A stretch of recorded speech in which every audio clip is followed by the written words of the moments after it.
let me tell you what my understanding is of what's going on right now. For one thing, my dad's cause of death is, and it's on the death certificate, asphyxiation from neck compression. I spoke on the phone with the forensic pathologist that performed the autopsy and wrote the report. And, he was very clear in, what he could surmise from, uh, the data of what he saw on my dad's body. And he said, in his opinion, the the wounds on my dad's neck are consistent with a chokehold. When someone puts their arm around your neck and your throat is in the crease of your elbow.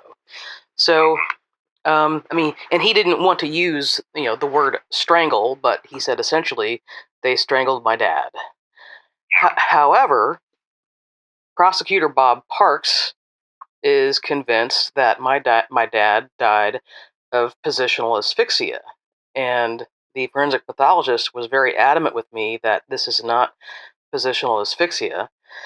And Bob Parks believes that the reason why my dad died is because one of them was sitting on my dad's back while they were tying him up.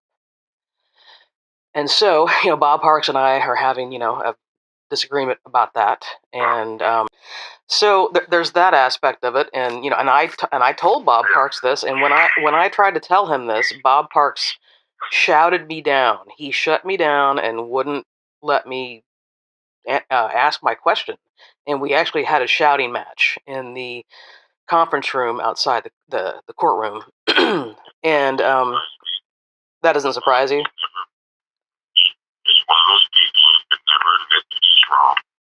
That makes a very, very poor prosecutor. Yeah. And I think the problem he's not a big enough man and doesn't have enough confidence in himself to admit mistakes. Yeah. That's a pretty big one. Yeah, it's a pretty big one. Yeah. Offering this plea deal where he is reducing the murder 2 charge down 2 steps to involuntary manslaughter. And he said to us at first that he also dropped on us the news that he's giving them an Alford plea. And what at first he was saying is these people were so high at the time that they can't remember what they did.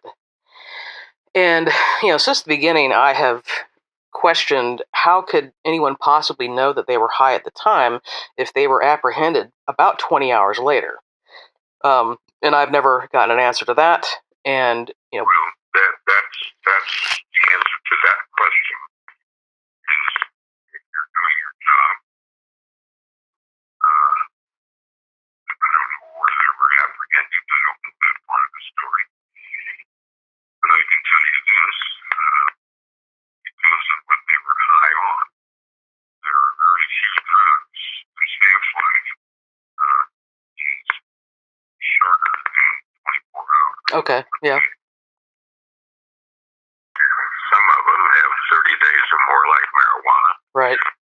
And there are some that are, short 2 or 3 days, but not 20 hours for most drugs. Right.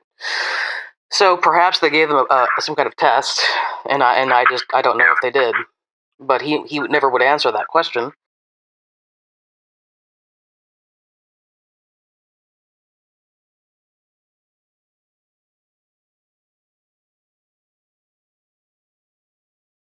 And then, after we questioned him on that, that is when he exploded in anger at my family. There was 10 of us in the room, including my 93-year-old grandmother. And that is when he shouted at my mom, "Your husband was a pedophile. Your husband was luring young men to his house for sex." So apparently, there are accusations against my dad that he was paying for sex. I have, my dad is gay, And I mean, I'm sure you saw that in the newspaper that I put. And yeah, yeah.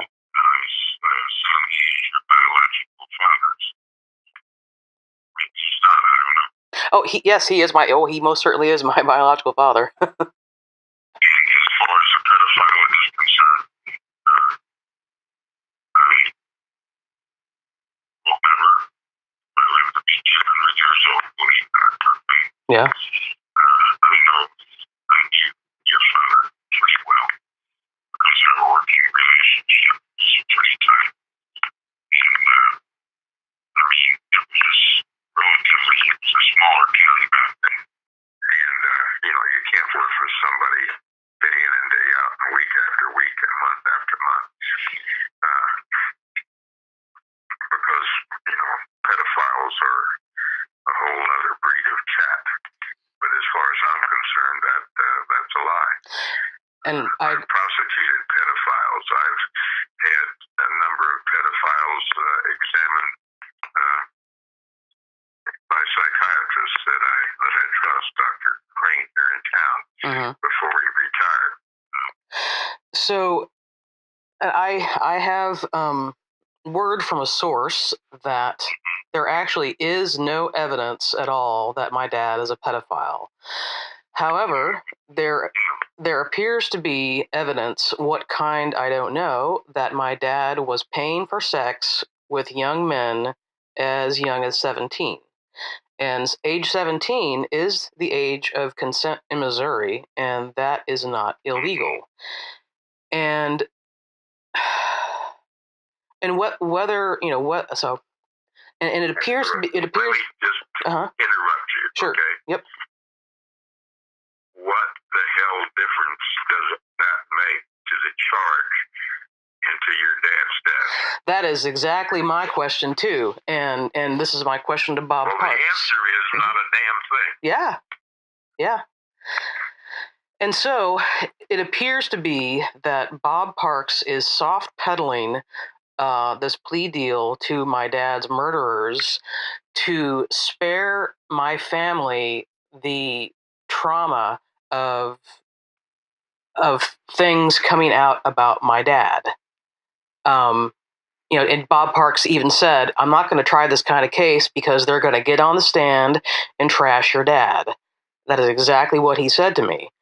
And a question that I've not been able to ask him, and I think it's worthless for me to ask him questions because he has lied to me so many times. It's pointless. But my question to the universe is, how is any of this relevant to the case? How could any of this supposed evidence regarding my dad be brought into a trial? I would think it would be what's the word? I just lost the word. Well, let me tell you something from an A-rated trial attorney. I'll brag just a little. But if a prosecutor could not file and win a motion in limine on evidence like that in a murder case, where it wasn't somebody resisting an attempt to sexually rape a young man, then there is that prosecutor should have failed the bar exam and are gone back to school and studied under a good trial lawyer.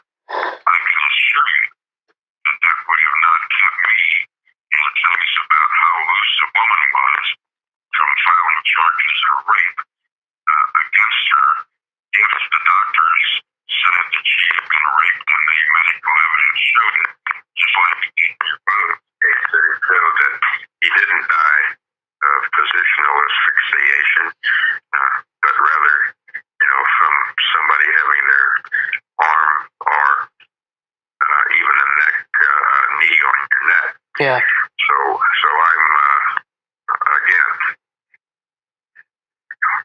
Is he too stupid or too ignorant ignorant of the law not to know how to file a motion in limine, just like you do, and like there are actually laws now that you cannot go into a prior sexual history of a victim of a rape or a sexual assault. I mean, come on. What is this motion called? Motion in limine. Not a good enough prosecutor to know that. Then you should not have ever sought. Well, I always thought he shouldn't have been a prosecutor anyway, but nobody ran against him. Yeah.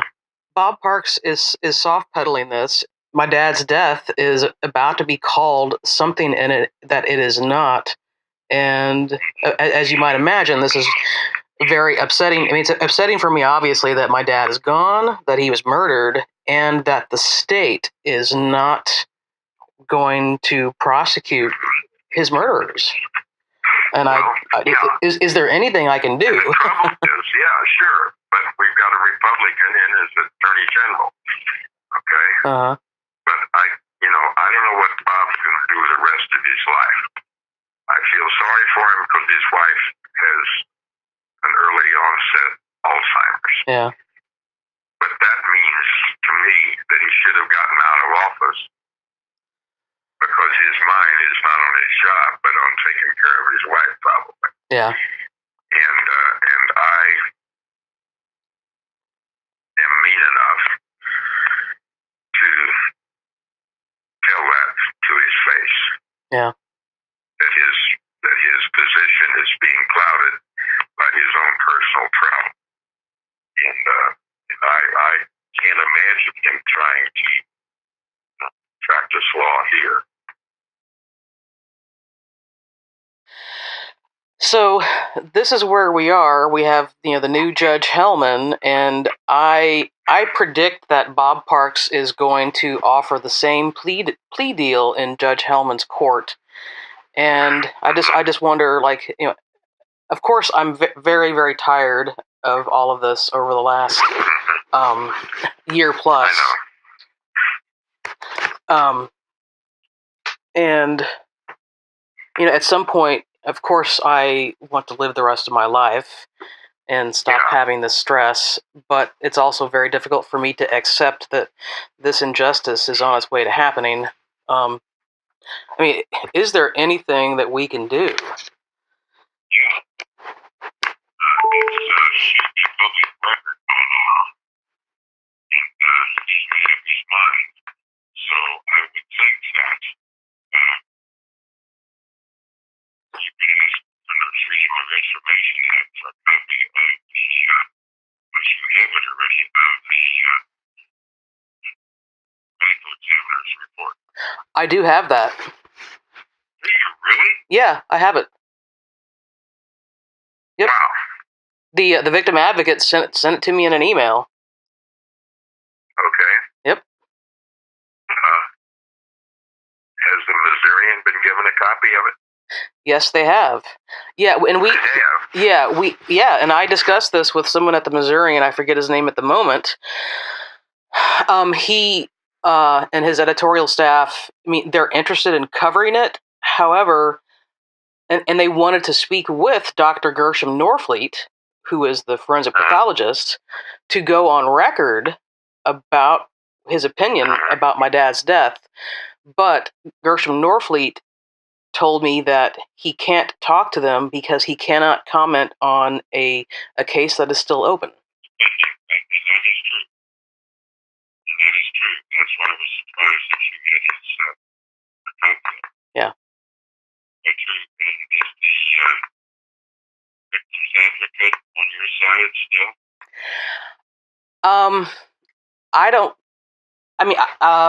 I don't mean to cast aspersions on her in particular. I don't think the victim advocate program is very robust at Bob Park's office. She really doesn't advocate for me. She mostly just reports to me, information. Who does she work for? I think that she works for Bob Parks. I think. I'm not 100% certain. God, the fox is guarding the hen house? Yeah. email me whatever you have, okay? I will. Or print it and send it snail mail, all right? Because I'm still enough of a prosecutor to get involved, and besides that, your father was a good friend. And a good man. And he did not deserve this. Yep. No. So, yeah, I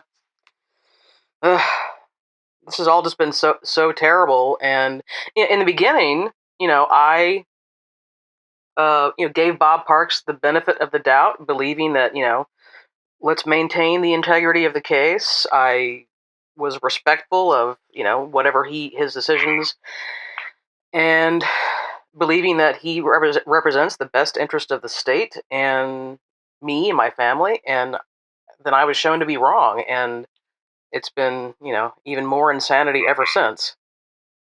But even though my father said never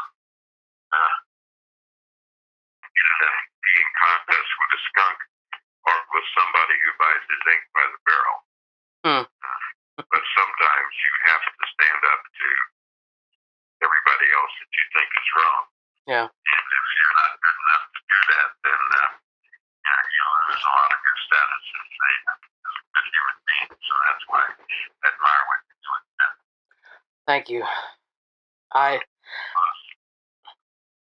can't help it, and I've never been good at sitting down and being quiet at injustice, and I fight with my dad about stuff, and so when people give me feedback about trying to slow down and take care of myself, or I don't know, I shake my head and I smile and I say to them, my dad is not surprised at all that I am doing this. No. Yeah. Yep. That's the way he raised you. Yep. Obviously. Yep. So, well, Dan, I hope you don't mind my saying, but if I was there in person, I'd like to hug you. And yeah. Well, that's fine. I wouldn't refuse. So Yeah. let's go get him.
listen to your messages, press 1. To send a message, press 2. First saved message. Kathy, this is Dan Bisher. I'm returning a call that I found on my desk from the 3rd. Sorry I haven't gotten back to you. There's been some changes since you were there in court. I do need to talk to you and see how far you want me to take this. The new judge has refused to accept the plea deal, but now they're stuck with nothing. So all we can do is try and hope that Bob will get a special prosecutor in. But it's so bad that somebody thinks he's been, maybe because of the medical bills on his wife. I don't know. I can't imagine that any attorney would do that. But you and I both know it's a slam dunk felony murder. And I just told my paralegal that I would bet that she, with me sitting second chair, she could get a conviction. Anyway, I can't believe it. He's writing letters to the paper, and in that I want to set forth everything that you've got in not only the report, but his explanation of it that's, is even more forceful. Yeah. I think than his report. His report is clear enough. But why would anybody lie to the people and substitute his knowledge, which is minimal, if that, for that of a MD who's been an examiner for years? And something that I wonder regarding Parks, I mean, could he at least explain to me in a professional, calm, adult manner the discrepancy? And so since he is not explaining it to me in a calm, adult, professional manner, it makes me think something's very, very wrong. Yeah, me too.